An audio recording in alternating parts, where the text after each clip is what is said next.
नमस्कार, मैं डॉक्टर रचना आज की योग कक्षा में आप सभी का स्वागत करती हूँ।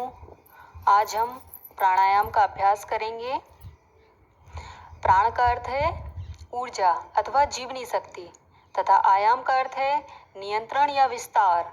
अर्थात प्राणायाम का तात्पर्य एक ऐसी क्रिया से है जिसके द्वारा प्राण का विस्तार किया जाता है और उसे नियंत्रण में भी रखा जाता है। अब हम अनुलोम विलोम का अभ्यास करेंगे, जिसे नाड़ी शोधन भी कहा जाता है। इसके लिए जमीन पर आसन बिछाकर सुखासन में बैठिए। अपनी रीढ़ की हड्डी को सीधा रखिए।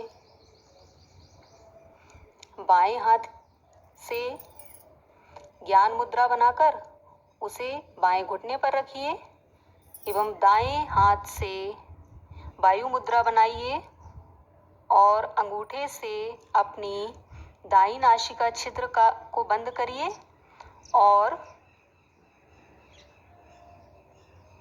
बाईं नासिका छिद्र से श्वास धीरे धीरे अंदर खींचिए। अब अनामिका अंगुली से बाएं नासिका को बंद कीजिए और यथाशक्ति श्वास को रोकिए, अर्थात अंतर्कुंभक करिए। अब दाएं नासिका से श्वास को छोड़िए और दाएं नासिका द्वार से ही वापस श्वास को अंदर भरिए और फिर से अंतर्कुंभक करें और बाएं द्वार से रेचक करें, अर्थात श्वास को बाहर निकालें, बाहर छोड़ें। यह एक चक्र हुआ। ऐसे 20 चक्र करें या अपनी क्षमता के अनुसार जितना कर सकते हैं उतना करें। अब हम कपालभाति का अभ्यास करेंगे। कपाल यानी खोपड़ी और भाति का अर्थ है चमक या प्रकाश। कपालभाति प्राणायाम का शाब्दिक अर्थ है मस्तिष्क की आभा या तेज बढ़ाने वाली क्रिया। सबसे पहले सुखासन में बैठ जाइए। अपने दोनों हाथ अपने घुटनों पर रखिए। अब पेट अंदर पिचकाते हुए पूरी शक्ति के साथ अपनी श्वास को बाहर छोड़िए। अपना पूरा ध्यान केवल श्वास बाहर छोड़ने पर लगाइए। सामान्य पूरक अर्थात श्वास लें और शक्ति पूर्वक श्वास को बाहर छोड़िए। इसमें केवल बाहर छोड़ने के ऊपर ही ध्यान दिया जाता है। 1 मिनट में 120 बार इस क्रिया को करने का प्रयास करिए या अपनी क्षमता के अनुसार जितना कर सकते हैं करिए। और उसके बाद 3 चक्र अनुलोम विलोम के करें और फिर 120 बार कपालभाति की क्रिया करें। ऐसे 3 चक्र दोहराएं। चक्कर आने या किसी प्रकार की परेशानी महसूस होने पर अभ्यास रोक दें और शवासन में विश्राम करें।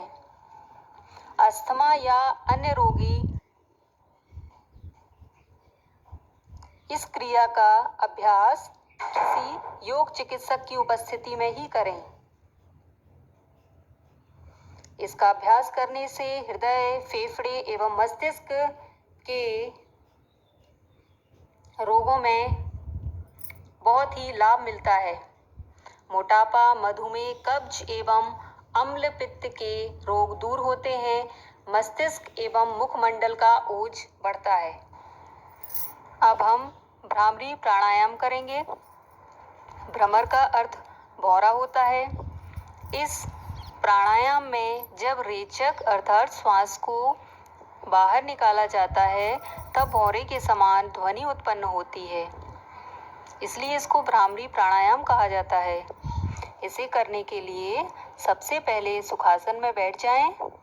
दोनों नासिका छिद्रों से श्वास लीजिए। दोनों हाथों की तर्जनी अंगुली से कानों के छिद्रों को बंद कीजिए। चाहे तो कुछ देर श्वास को अंदर ही रोकें, फिर भौरे के समान गुंजन करते हुए धीरे धीरे रेचक अर्थात श्वास को बाहर निकालिए। यह एक चक्र हुआ। ऐसे 5 से 10 चक्र करिए।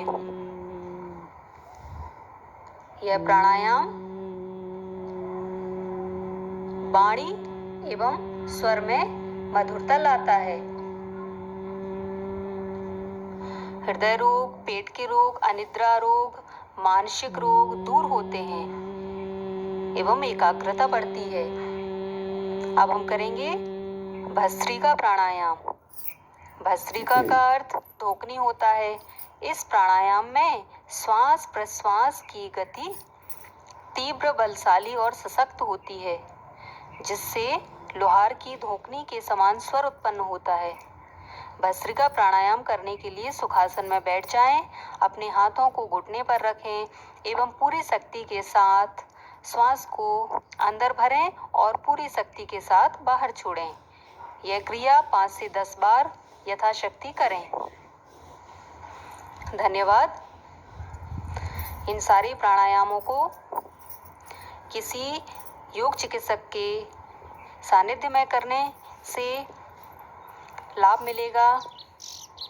धन्यवाद।